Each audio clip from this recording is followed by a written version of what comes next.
Hello, everyone. Wait, no. I have to do the funny. Bree left today. Yeah. Yep. Yeah. Again, bitten by more snakes. You would have thought she Yep. would have learned a lesson, but Yeah. Well,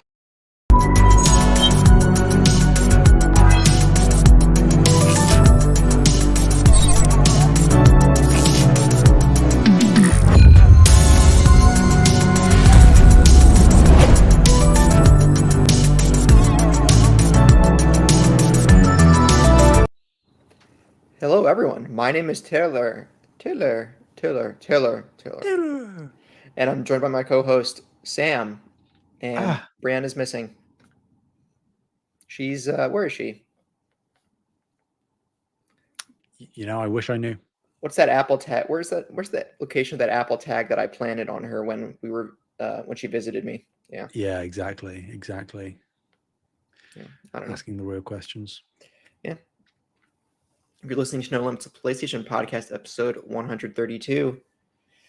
And yeah, remember you can find the video version of this pod over on youtube.com/SaveTheGameMedia every Tuesday. And while you're over there, make sure to subscribe to the channel. If you would rather listen to audio, we are on all your favorite podcast services. And we would love it if you could leave us a review. It helps us grow, and we would love any feedback. If you want to support us and get early access to all Save the Game Media content, head over to patreon.com/SaveTheGameMedia and choose the tier that's right for you, just like our current patrons did. Fabulous Brianna, Brandon's mom, Brandon's brother, Nikolai Knight, Brendan Myers, Mark, Sonia Lilly, and David Hodright, Dave Harp, the Xbox Expansion Pass, Lee Navarro, Sol Cannon, Elliot Woods, Parker III, Chad, Rick Davis, and Dinglebamp. Also, please interact with us in the Discord.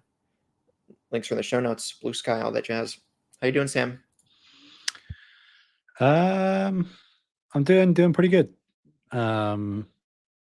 Signed off fully on Avowed, so that's glad to fully have that in my rearview mirror. I am I'm heartbroken that there is I'm kind of jumping the shark a little bit, but gutted that there's not going to be any of those God of War remasters, like, well, what's going on? What are they talking about? They say they're going to happen, and now they're not, apparently. Wait. They say they're not? Who's saying they're not? What? No, I'm saying that, okay, clarify. Oh, wait, you're saying God of War. Not being announced at the 20th anniversary thing. Or 20th anniversary, yeah. Yeah. I thought you were they talking could still be Gears real, but again, the rumor was people very reputable were saying that there was going to be an announcement. Well, not necessarily at, but around the 20th anniversary, which they've said there's no announcements at the event. Now, whether you want to buy into copium, I don't know. But yeah, that's gutting, because I was actually sort of actively looking forward to that probably being like an imminent thing. But alas, yeah, no, I'm all right. The weather's not been too bad here in good old Great Britain. Past few days been sunny for once. Getting my yearly dose of vitamin D. So vitamin D's nuts. No, Sam. In the summer, it is sunny there, though, right? Or it's still cloudy? Often. Not really. Okay, never mind. I mean, so the tradition is that sort of late July, early August, which just so happens to coincide around my birthday, we get maybe 2 weeks of like really, really nice, clear skies, like hot weather, sunshine, all that. And then we retreat to the cloudy, overcast, grey, drizzly weather that we know and love for the rest of the year. And then maybe, if you're lucky, you get a secondary burst like towards the latter half of September, where you get maybe another week. But then that's it. That's it for the year. So very uncommon what we've got right now. I mean, saying that is pretty cloudy. Nice, Sam. But the sun is still out. I'm seeing that natural light in your room. Yeah. It's disgusting. Okay. How are you? I'm all right. Work's a little stressful, but getting through it. Yeah. What else? I had an improv show last night. Uh-huh. Good stuff. I came on stage as the Department of Care Bear scheduling efficiency to give you an idea of how off the rails it was. Classic. Yeah. The audience suggestion was rainbows. So it started, one of the people in my group started going with the Care Bears bit. And it was fun, but I just thought it was, wow, very challenging for a show when you make your base reality something that's already fantastical. Sure. But hey, I think it worked out in the end. Good. Yeah, good times. What else did I do?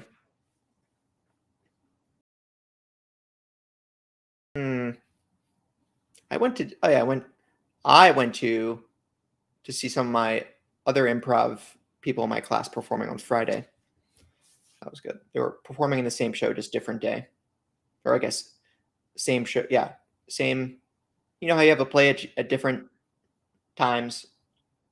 You had an improv show with 3 different times. Yeah. Yeah, so that was good. Nice. I tried to put together my desk yesterday, Sam, but I don't know if it's IKEA's fault or it's just my fault. I think it's probably me. For some reason, I can't drive the screws fully. So this desk, Sam, it's it came as the flat top, and then you screw in the legs. Okay. Just to the base plate where you screw the base plate that you screw into the desk for the legs. For some reason, with my manual screwdriver, the screws won't drive all the way into the wooden top of the desk. Like they're not screwing in flush with the plate. So then there's wobble on the legs right now. Right.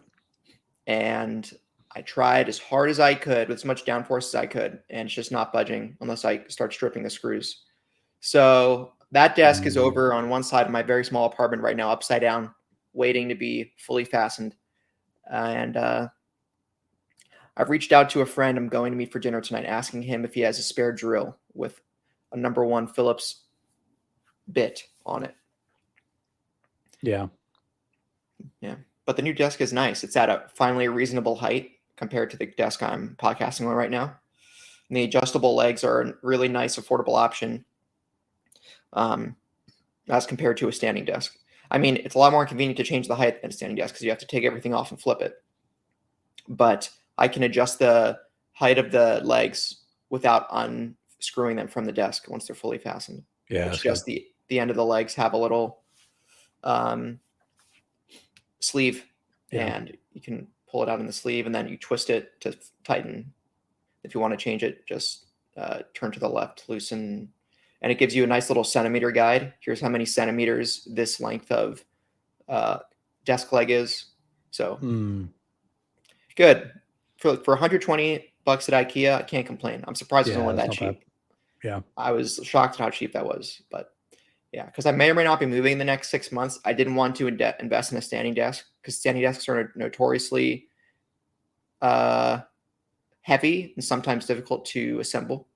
So rather not do that if I might just be moving in the next less than a year anyway. But eventually a standing desk is the goal, I think.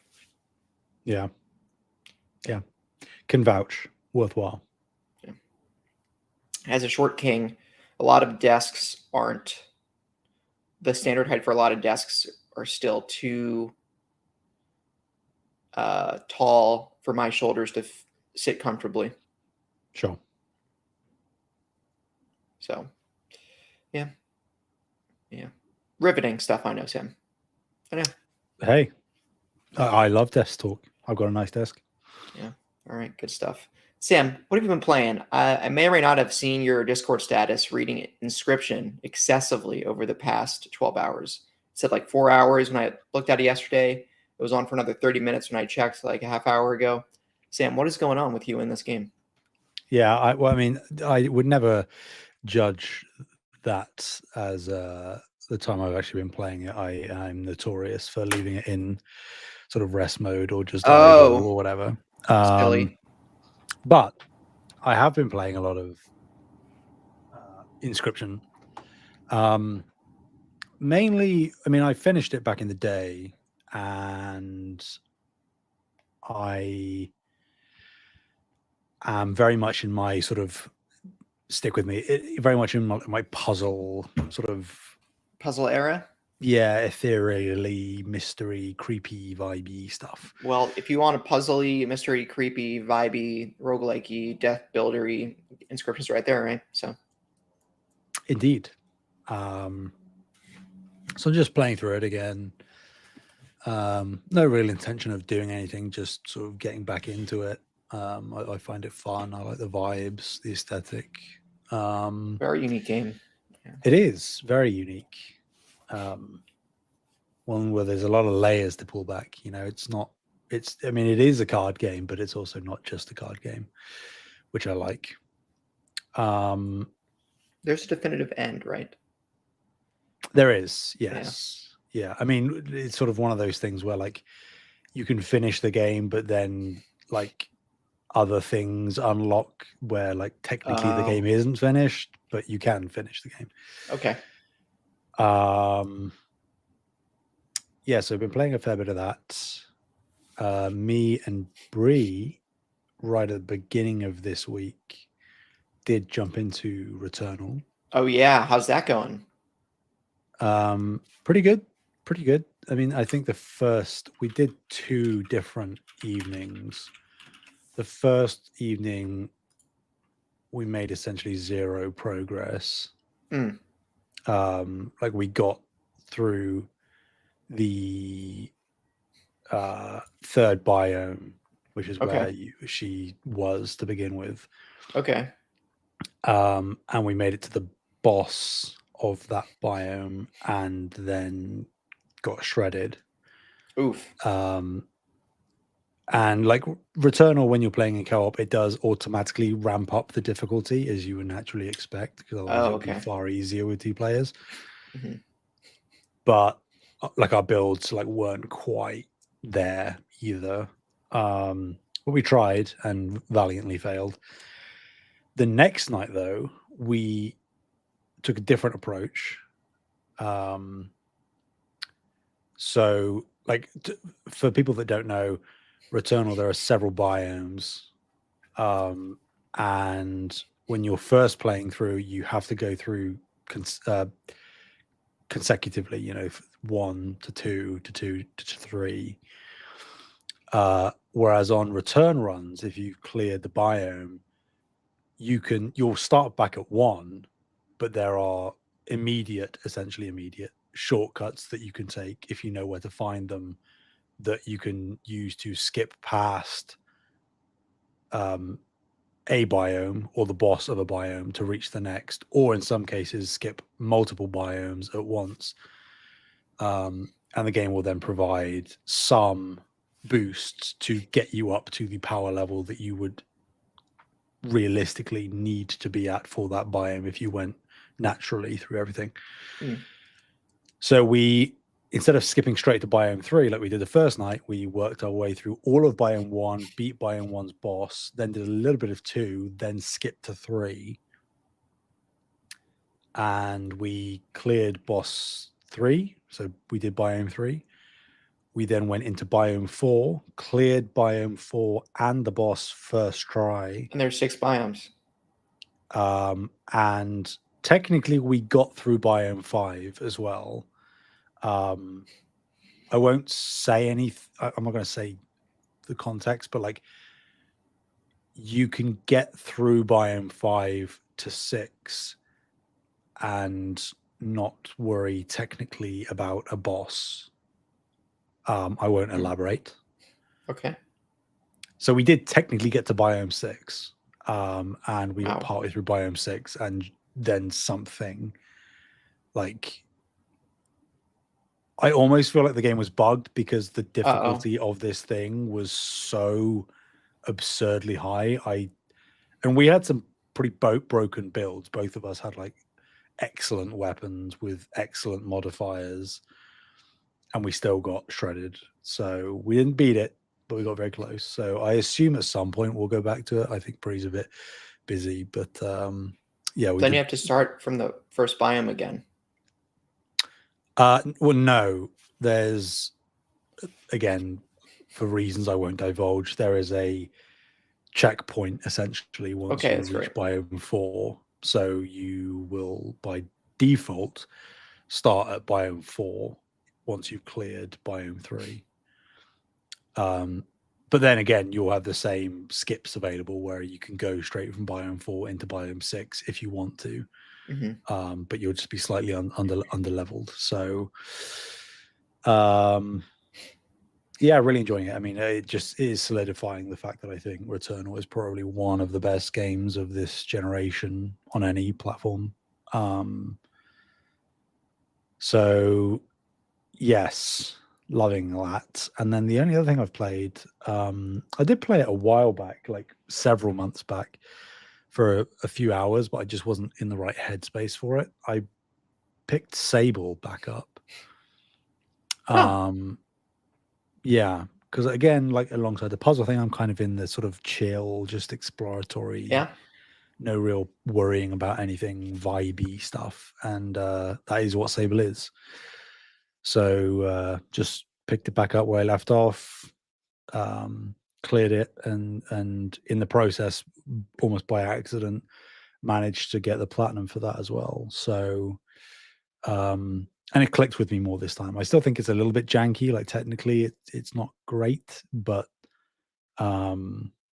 aesthetically it's gorgeous. You know, it's very unique art style. I think that's everything I've played. Yes. All right. Hit me. Nice. Hit me. Hit me. Yeah. All right. No, Sam. Okay, all right. Please. I've played stuff. So last Sunday, after we recorded, I of course platinumed Ghost of Tsushima. Hell yeah. And I'm still considering just going back and doing anyway, because now I miss it already. But I've started God of War 1. Let me rephrase that. There is no God of War 1. There's only God of War (parentheses 2005). So I'm about 90 minutes into it, I think. Okay. Fun so far. I'm confident. I know for a fact I missed a feather, and I've considered going back and replaying an hour worth of gameplay just to pick the feather up. But I decided not to do that, Sam. Okay. Something was worth it. So let's see. Where am I? I have off to Medusa, and I'm going further into Athens. Right. Okay. That Medusa fight was pretty anticlimactic, I will say. It was basically used as a tutorial for Rage of the Gods ability. Well, I guess it wasn't used as a tutorial for it, but I certainly did. I was holding on to it. I'm like, maybe I'll wait until something useful to use this on. Then the Medusa fight happens, and I said, here it is. And and then I beat her within like 15 seconds. So yeah. And I'm playing on Spartan. I'm playing on hard. Ooh. I mean, like, I guess it's like you're not wrong, but they kind of treat Gorgons as relatively disposable. Oh. Okay. Like it obviously Medusa is like you would think something a bit different, but you're going to be running into a lot of Gorgons. So right. I think it is, like you say, not only for Rage of the Gods, but also for the sort of stone ability that they have, just tutorializing you for that as well. But I mean, you said that it holds up, and it's just it's got me reminiscing about God of War 2, because like if you think God of War the OG holds up, like, my guy. Because God of War 2000, I don't know, I was really surprised by how excellent the soundtrack and the cutscenes are for a game that's 20 years old. Yep. It really is what's the good word? The primordial form of the PlayStation story-driven games we know today, right? Mm-hmm. But yeah, the Hydra fight was fun. I don't know. I'm excited to it was interesting going into God of War 1. I thought the death of Ares occurred before the first game, but obviously, Interesting. evidently, that's not going to happen. I'm going to go into Athens to beat his ass for Athena. So, We'll see. yeah. And I know Athena does die at some point because her ghost shows up in God of War 2018. But yeah, and I think it's also referencing God of War 3. Yeah. Because I've replayed God of War 3 like 3 times. I'm very familiar with that game. Yeah. But 1 and 2 are still, and the PSP games, right? Are still a void. Filling that slowly. Yeah, it's been a long time since I did God of War hack and slash combat. Also, very fun combat system. I don't really know a lot of great combos yet, but I think I know enough to have like some 20-hit combos here and there, keep an enemy juggling, that sort of thing. Mm-hmm. But I'm not playing it to get really good at the combat system, which is like why so many people would replay DMC. And I'm sure, I suppose, people also replay God of War for that reason, but I'm really in it for the story. Sure. Treeing up to eventually Valhalla, right? That's the goal. So God of War 1, 2, then I'll go to Valhalla, because I remember all of 3 very well. I played it too much. Yeah. Yeah. And don't forget, God of War 2, directed by Cory Barlog. That's right. And the director of Ragnarok directed the first God of War, right? No. Oh, wait, you're right. That was Dave Jaffe. Yeah. Yeah. I mean, like the yeah. because I think, if I'm remembering correctly, the guy who oversaw Valhalla was Bruno Velasquez. I think he has been a combat designer at Santa Monica for a very long time. So he probably was involved in the OGs to some extent. Yeah. But yeah, your journey through 1 and 2 will be paid off. Trust me. Yeah. QTE's being back brings back memories. Good stuff. Mm-hmm. Hell yeah. So, yeah, Kratos is at this point a bumbling barbarian. Well, maybe I'll take that back for a moment. It has some mention of, that if he does this task, he will be able to forget the nightmare of his life that's plagued him for the past 10 years. But past that, it's very, I don't know if politically incorrect is the word, Sam, but I think it's much more overt than games we see today in terms of how do I say this? Just say it. It seems a little bit misogynistic, Yeah, I mean, that's the understatement of the century. Yeah, it is. Just a tad. Now there's scenes with Kratos leaving the bed of many women and then going to just glorifying the violence of him, just rather than saving someone in a serpent's, maybe it was the Hydra's body. He just takes the key that was around their neck, because that's what Kratos needs, and then he lets them fall down the digestive tract of the Hydra forever. Yeah, I'm not here for you. So yeah, and I understand, like, that's part of the main conceit of his character at this point. It was just jarring coming from dad, cool Kratos in 2018 Ragnarok, Mm-hmm. So you done any sex mini games yet? Not yet. I mean, I also played God of War 3, so Aphrodite, yeah, I guess I don't know what I was really expecting coming back to this, but it's been a while. So yeah. I wish the game had a combo list. Small complaint, like in the menu, little combo list, but does it not? I don't think so. Oh. The manual doesn't have a good combo list either. I have an old GameFAQs HTML write-up that I was looking at for some combo lists.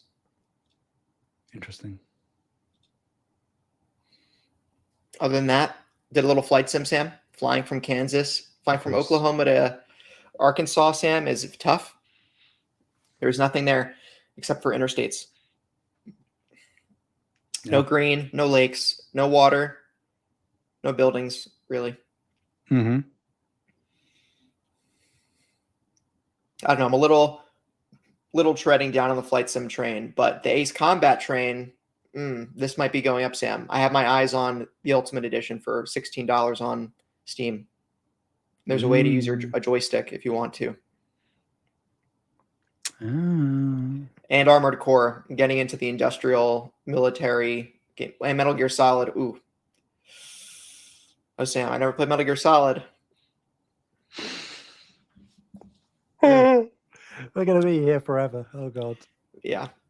You know, I almost got the Master Collection, but I think I'm opting to see if I can find a deal for the Legacy Collection on PS3. That includes all of the MGS games through 4 on it. Yeah. Yeah. Who knows? Anyway, the favorite segment of what is Taylor not playing but thinks he wants to play in the next 60 days.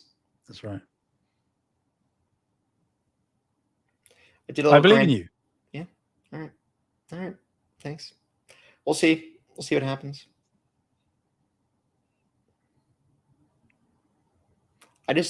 I need to get to Metal Gear Solid 4 to see what all the fuss is about. Is about 50-minute cutscenes, all right? There sure are. Yeah.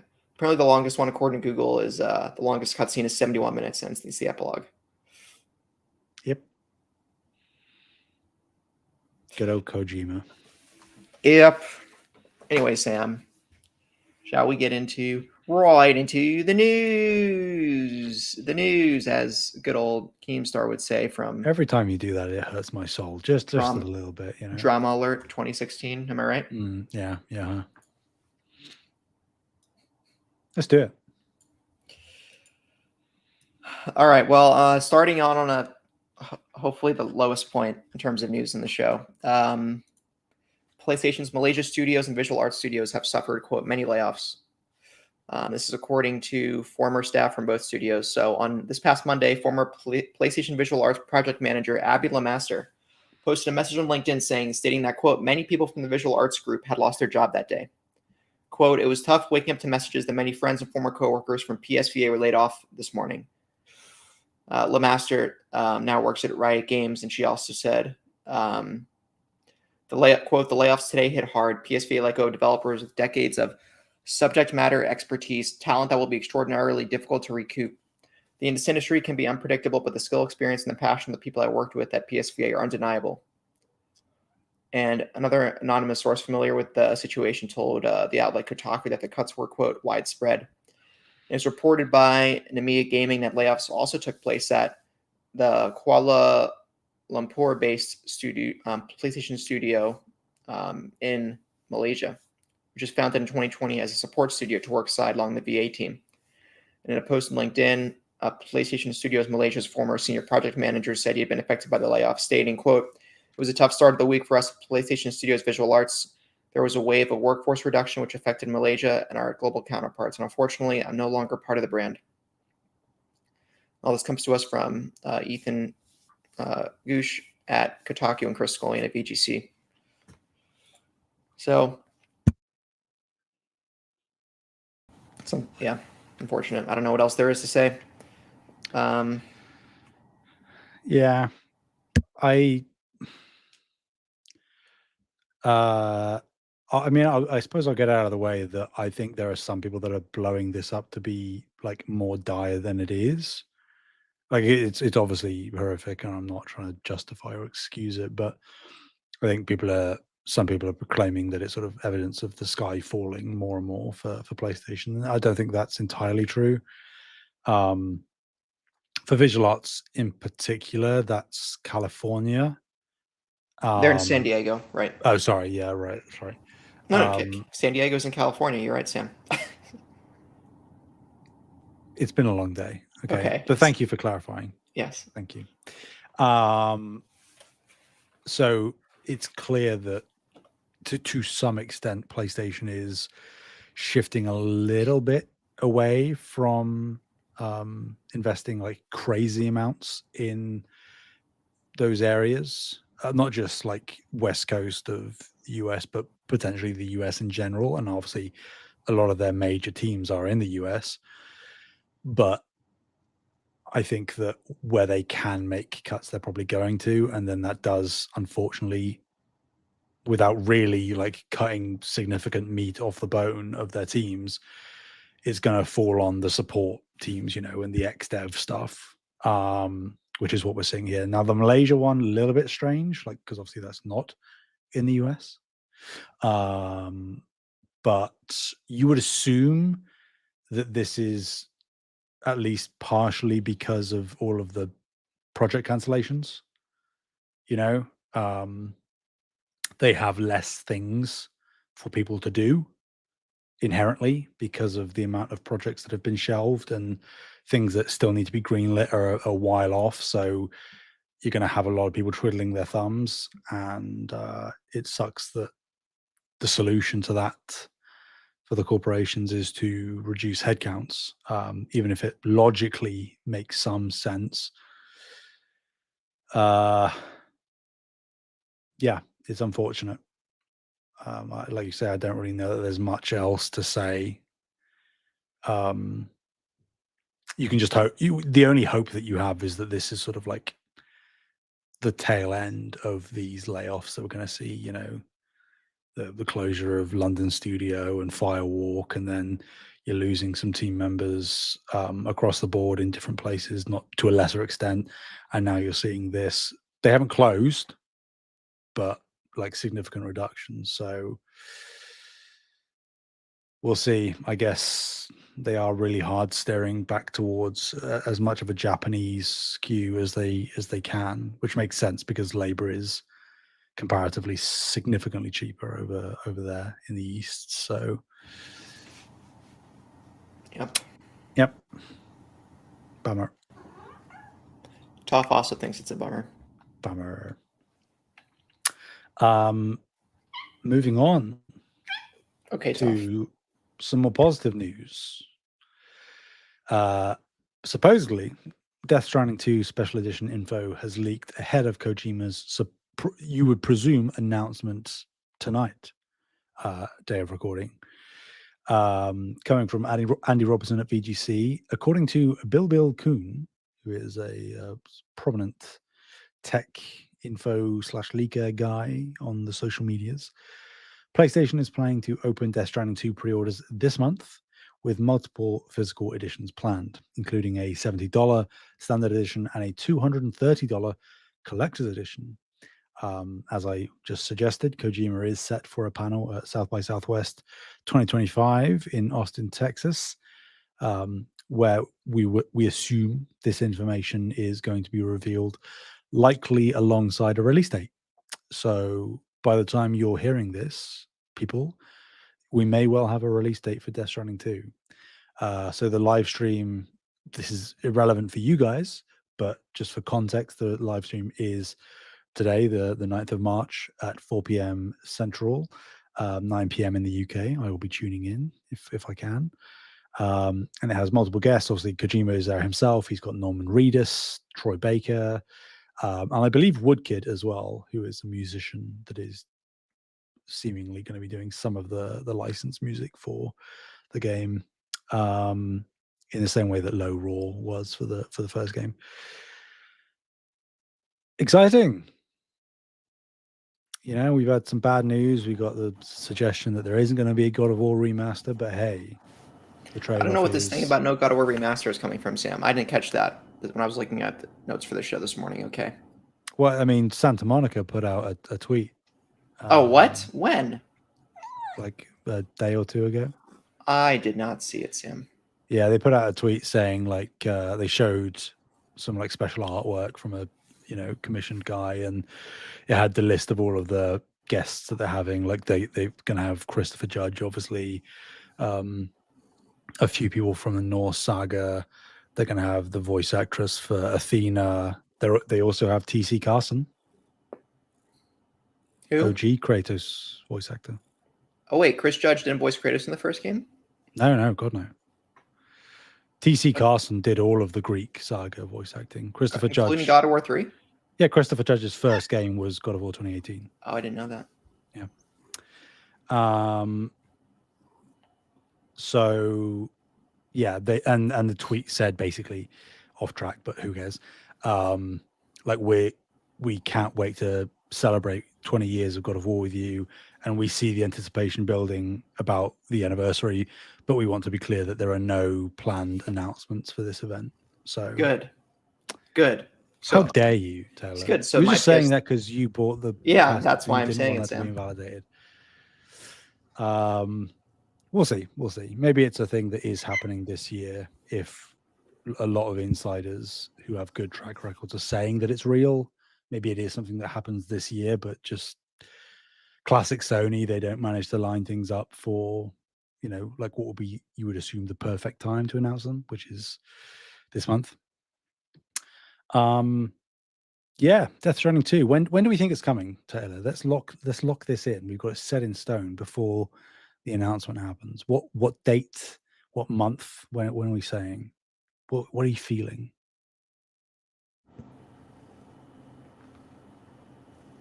Go bold. Take a swing. August. Interesting. That's when the first game came out, didn't it? You are asking the wrong person. Death Stranding. I wanted to say it was later in the year than that, but maybe you're right. It was November. Yeah, I was going to say. Maybe I said August because it takes place on a beach. And beaches are exclusively available in August, as we all know. In the Northern Hemisphere, yes. That's also not true because beaches just exist. But maybe, technically, not the beaches in Death Stranding. Because they're not talking about an actual beach. Taylor, I don't know if you know that. Yes, they are. They're not talking about a real beach. It's something else. I mean, it looks like a beach, but it's not a beach. Classic Kojima. Love him. Yeah.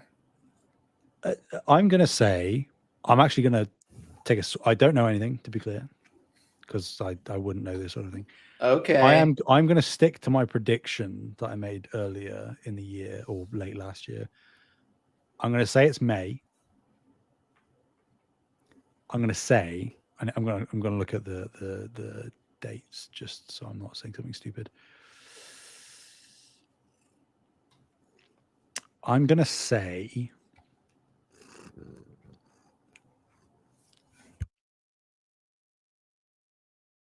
May 9th. That's what I'm going to say. That's very soon, Sam. It is a couple of months away, but they did that for Astrobot, and I know Astrobot isn't probably as big of a deal right now as Death Stranding is, but they announced Yote in September. It's coming out this year. They've got a lot of short windows, and they've done some marketing over a couple of years for this game, for Death Stranding 2. So if they have a full-blown reveal and everything, then they can do a couple of months marketing cycle, have it come out for the summer, bang, there. We'll see. Are you? I mean, you're not going to, right? Because you haven't played the original. I'll get the game. I'll play Death Stranding 2 in 3 years, Sam. Excellent. Love to see it. I'll be here with bated breath. Yeah, I mean, obviously, sort of goes without saying. For me, it'll be day one. I'll be there. You're gonna get the edition or whatever. Depends what's in it. I mean, yeah, it Special edition? depends. Yeah. Like we were talking about this on Discord. The most logical thing to me, because like the original Death Stranding's collector edition was, you actually got BB's pods, with a plastic fetus in it. Classic Kojima. If it is 230, that has to be relatively like sizable. Like there has to be a fair amount of stuff in it. So I would imagine there's a fair amount of sort of like knick-knacky collectible stuff. But if I were to wager a guess, because they're not going to do a fetus again. Or maybe they would. That sounds like a very Kojima thing to do, to be honest. But the most logical thing to me, which I said in Discord, was that it would be like a 1-to-1 scale replica of that puppet thing that's in the trailers. that like sentient puppet thing, because you can very easily recreate that in a scale model that wouldn't be crazy expensive, whether it's made out of plastic or it's actually like a little wooden thing. I wouldn't know, probably plastic, to be honest. But especially if you could like articulate it and stuff, that'd be pretty sick. But you then could play the game and the character sucks, so I don't know. Maybe though, maybe it will be a wait and see. I'll be getting the game regardless, but I guess we'll find out very shortly whether I'll be getting the collector's edition, Taylor.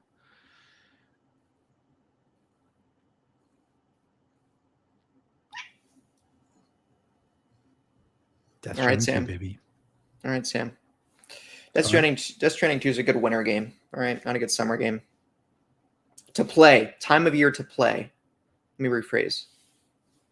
Sorry, the original Death Stranding seems like a very good winter rainy day game. It certainly is, yes. Yes. But Death Stranding 2 looks far sunnier. Because we're on the beach. And beaches happen during the summer.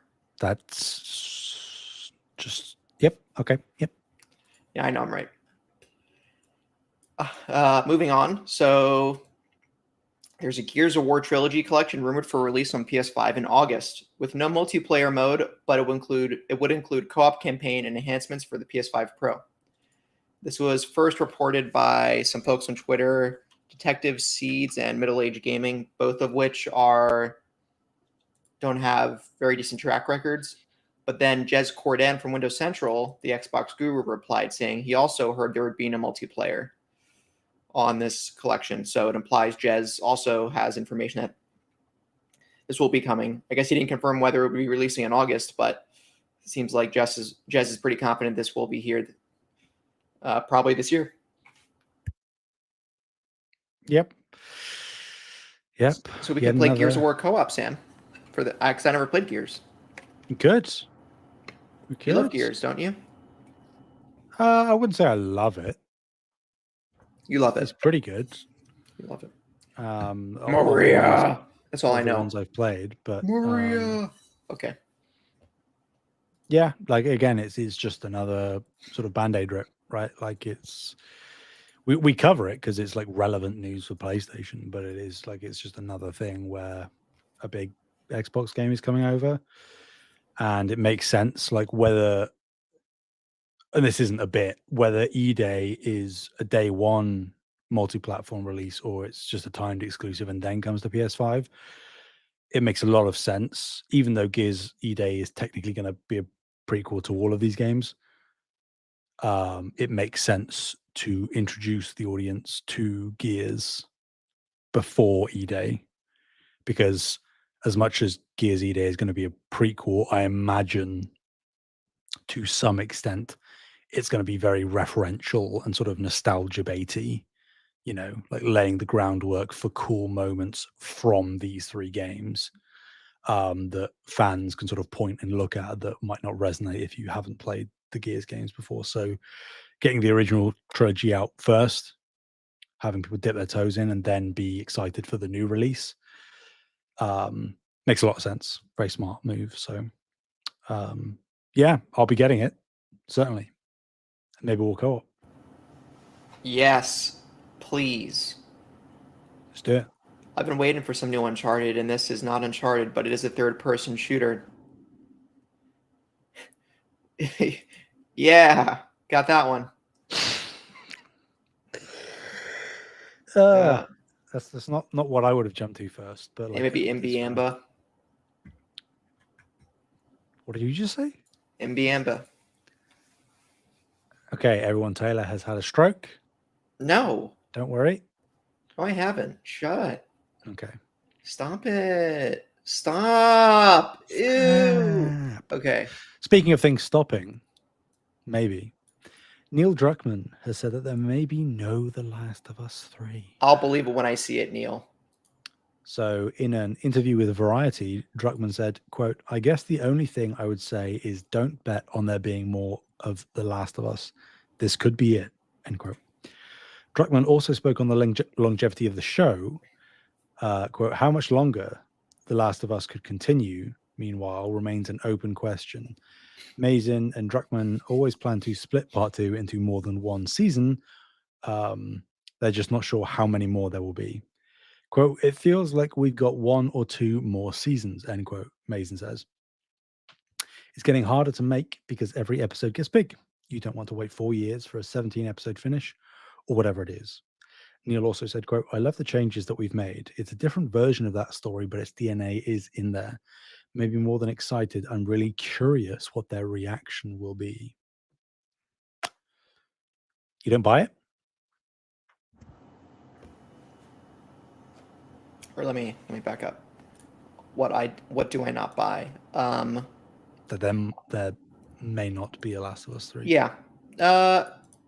I think there could be more than one more season of The Last of Us TV show. Actually, let me rephrase that. I think there might not be I think there very well could not be a game Last of Us 3, but they will make a canon show that continues the story. Maybe. I could see them doing that in lieu of a game. So yes, I believe Neil, but also once Intergalactic is finished, it's really easy to say now there might not be a Last of Us 3 when the studio has its hands full with their next project that's not The Last of Us. But when that starts sunsetting and getting very close to release, I'm very curious to see what the sentiment is around the studio then. Yeah. I mean, also thing to bear in mind is that Naughty Dog has multiple single-player games in development. Oh, right. There's the other one that we don't know about that's not Intergalactic that I forgot about. Which obviously will be very early pre-production.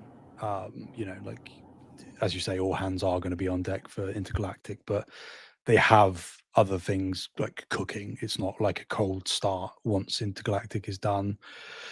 They've got something else in the oven, and if we're to take Druckmann at his word, you would assume that the next game after Intergalactic then would not be The Last of Us Part 3. I was talking about this again in the Discord with a few people, and like, just because Sony might want a Last of Us Part 3 doesn't mean that they're going to mandate it or demand it. They've never worked that way with any of their teams. Certainly not with Naughty Dog. Naughty Dog can do whatever they want. They have the cachet and the prestige. Because we could very well right now be in a scenario where we're on Uncharted 7, but we're not, because Naughty Dog wanted to move on and do different things. So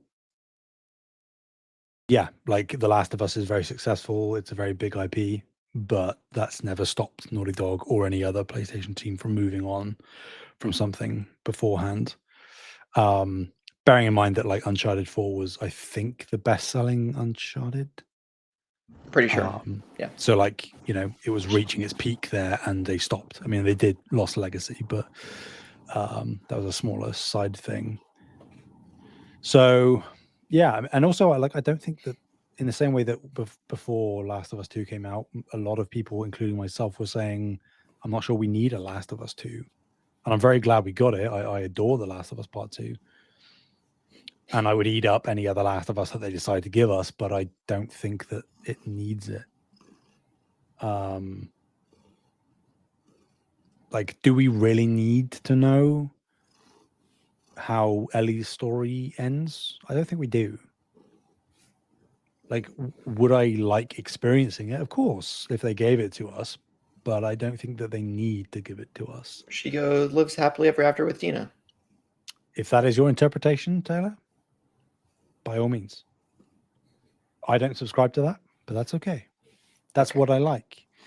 Allowing open-ended discussions in the exact same way that the first game did.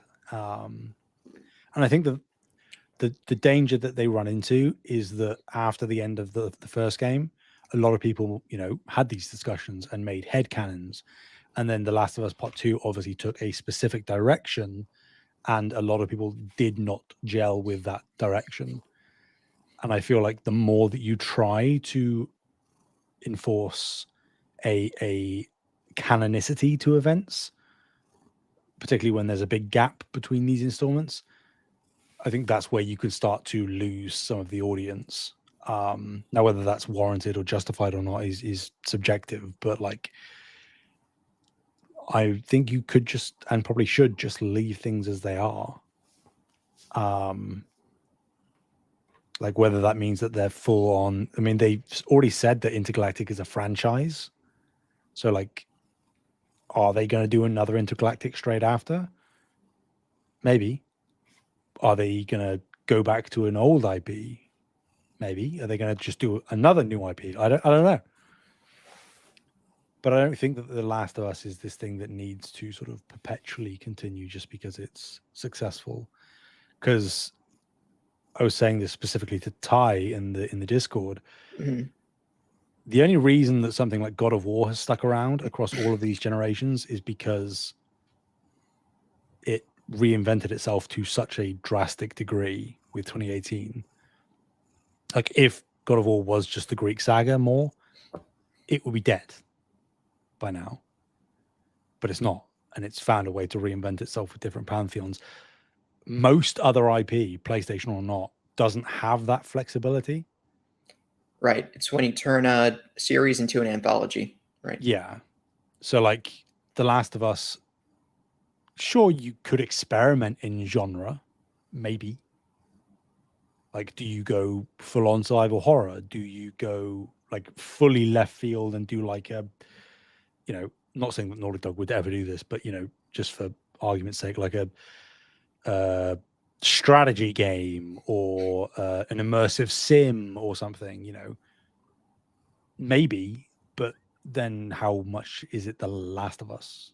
Like, so, and I also think that it's nebulous enough where, like, I know that Druckmann said at the end of Grounded Part 2, which is the making of documentary for The Last of Us 2, I know he said that there's probably another chapter or, you know, one more story left to tell.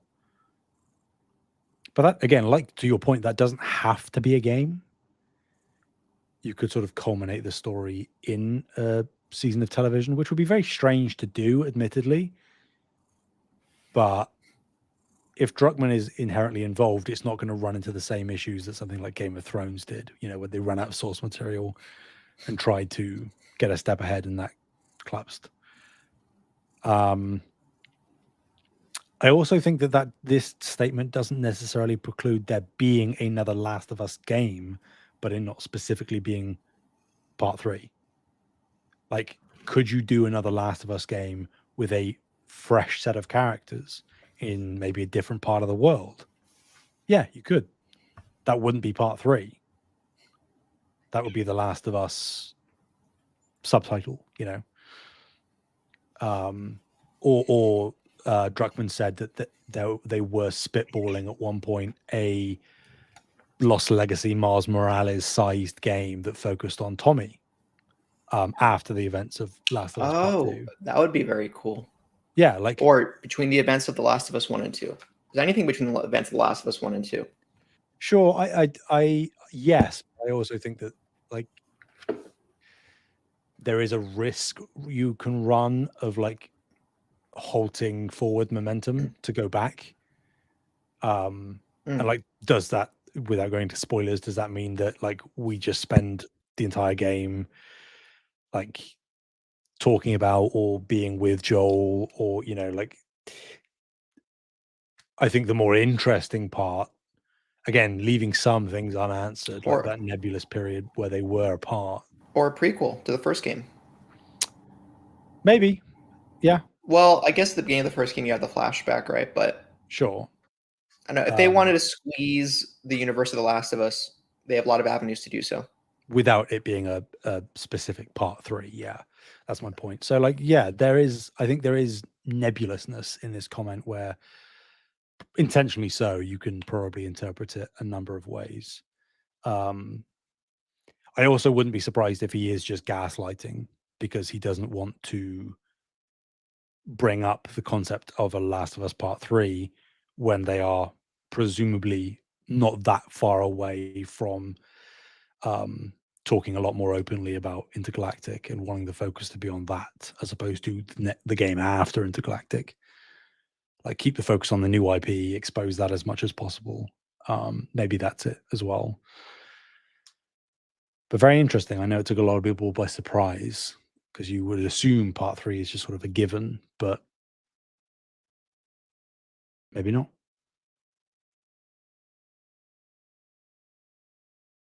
Maybe not.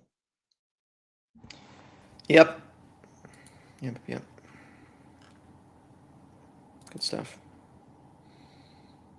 Good stuff. And I will be watching it in April. Well, will I be watching in April? Sam, I don't know. Arrested Development it's got me in its grips like the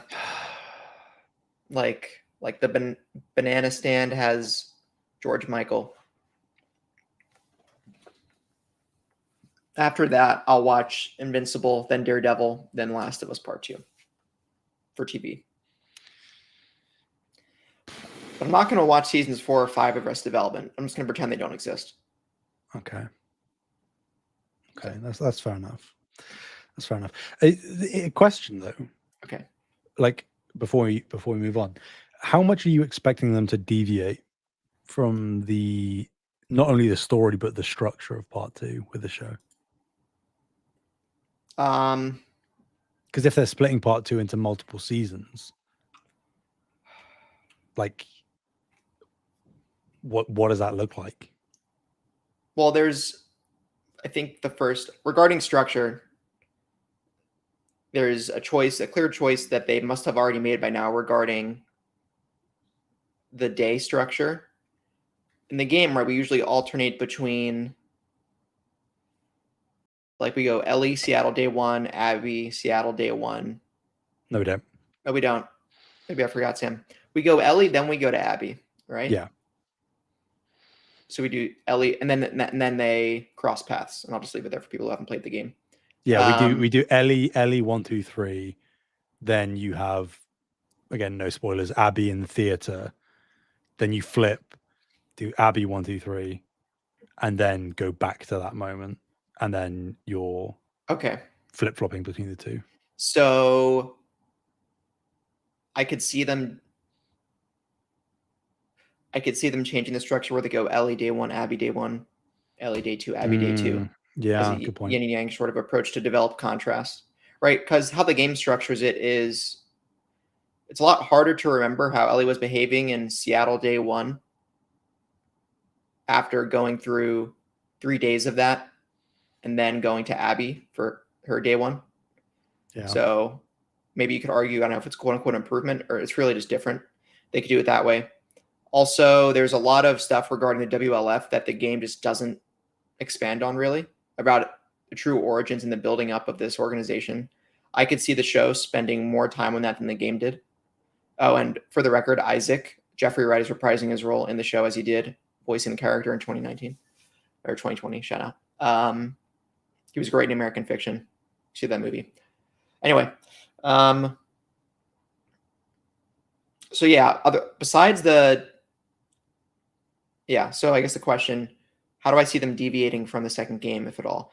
I don't see them omitting things, but I could see them adding things. Mm-hmm. That makes sense.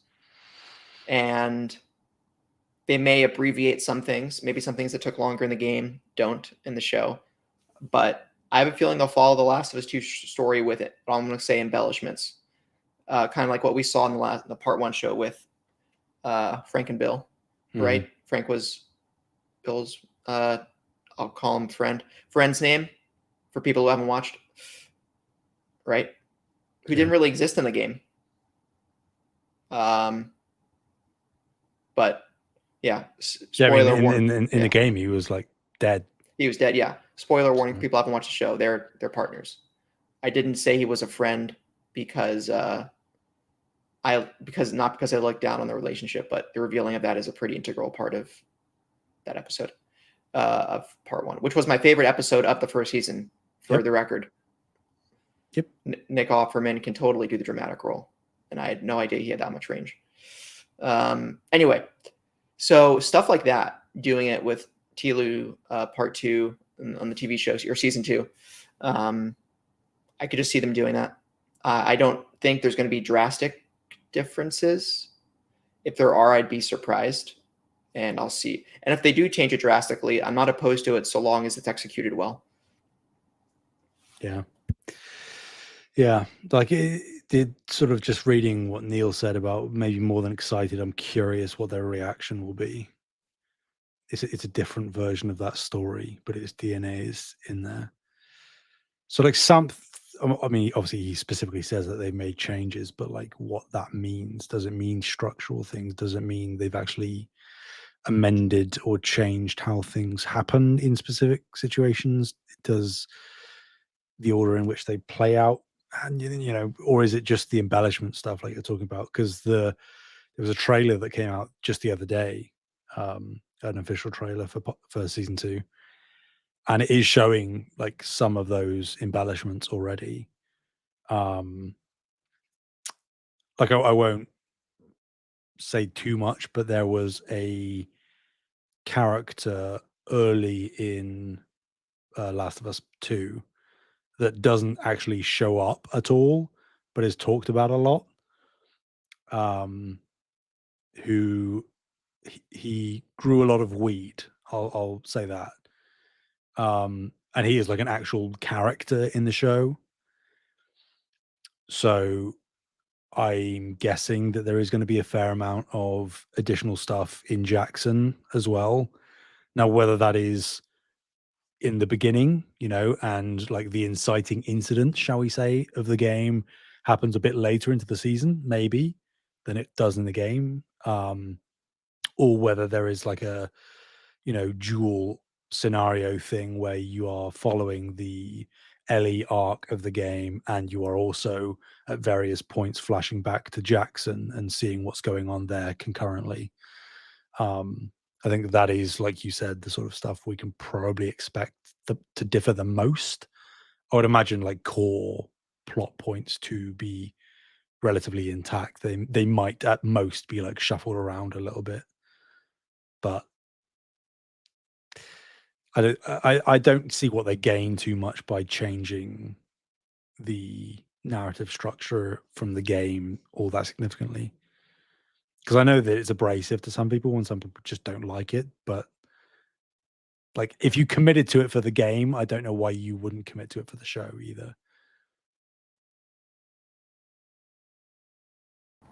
Yeah, I think it also depends. Yeah, why wouldn't you commit to it for the show? I think it depends a lot on what Craig Mazin's vision was for the show. Like, Neil's the author of the source material, or one of the authors.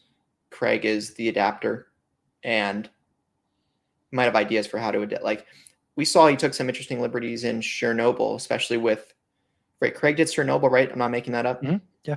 Yeah, like there was a part of Chernobyl, for example, where he picked one single character, woman scientist, to represent a group of women scientists who worked on the disaster. Right, and that was an integral character in the show. Mm-hmm. So, I think he did that to the show's benefit. So I'm interested to see what liberties he presented with Neil and what compromises came out of that conversation. I feel like when Neil talks about a different version, I feel like if they're adapting it differently, a lot of the differences I want to say would be coming from ideas from Craig. Probably, yeah. So, Yep. Oh God, I need to rewatch that show. Chernobyl I'm gonna play Stalker and watch Chernobyl one day. Oh Jesus. Yeah. Another for the list. Well, Civ 6 is on sales too, Sam. Oh God. It never ends. One more turn. Anyway, Sam.